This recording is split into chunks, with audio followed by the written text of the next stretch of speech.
I wish I had some profound story about my inspiration for getting into this industry, but I actually just kind of stumbled into a career in waterborne commerce when I accepted a position with the Oklahoma Department of Transportation Waterways Program in 2016. Once I started learning about the importance of waterborne commerce to our economy and our supply chain, I just knew I wanted to build a career in this industry. Since I began my career just a few short years ago, there have been a lot of changes in the river business. Most notably, in an industry historically dominated by men, it's been really exciting to see an increased number of women taking on leadership positions. The MKARNS is an invaluable resource, not only to the 2 states it traverses, but to the entire nation. The MKARNS contributes total impacts of $8.5 billion in sales, $289 million in taxes, and over 55,000 jobs to the national economy. There are 5 public ports located along the MKARNS. There are 2 in Oklahoma and 3 here in Arkansas. Between the 2 states, there are also quite a few private river terminals. The 5 public ports alone are home to around 125 industries and provide for more than 12,500 jobs.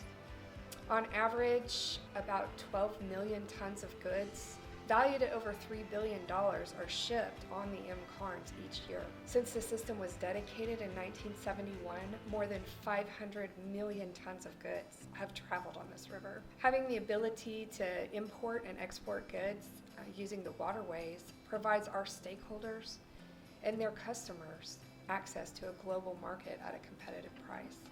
The majority of the commodities shipped on the MKARNS today are bulk products, with chemical fertilizer, sand, gravel, and rock, and iron and steel making up the highest percentage of the tonnage that we move. A lot of the fertilizer is used in farming.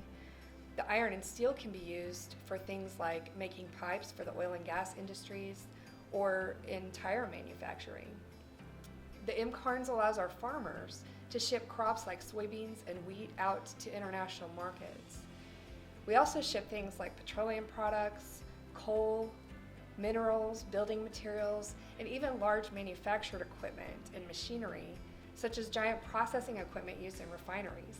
I think the most important thing people should know about the MKARNS is that it exists. But I also believe it is important for folks to understand just how fortunate we are to have such a valuable resource right here in our backyard. We are all well aware of goods being moved via truck and train. So, we tend to notice trucks slowing us down on the highway or getting stuck at a railroad crossing. The fact that barges are constantly moving up and down the river, yet they don't make us late for work or impede our traffic, kind of prevents us from realizing how important they are to our supply chain and our economy. For every full barge moving on our river, there are 60 less semi-trucks on our roads. And most tows push 12 to 15 barges. So we're talking about 720 to 900 less semi-trucks on our streets and highways, which illustrates just how big of an impact these waterways have on our transportation system alone. My favorite thing about working in this industry is getting to learn something new every day. No 2 days are the same, and this business never gets boring. But my other favorite part is the people I get to learn from and work with. The people are amazing.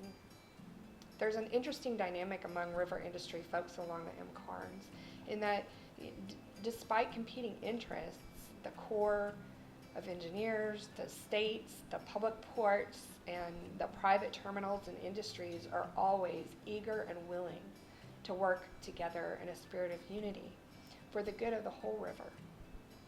And that's just something really special to be a part of.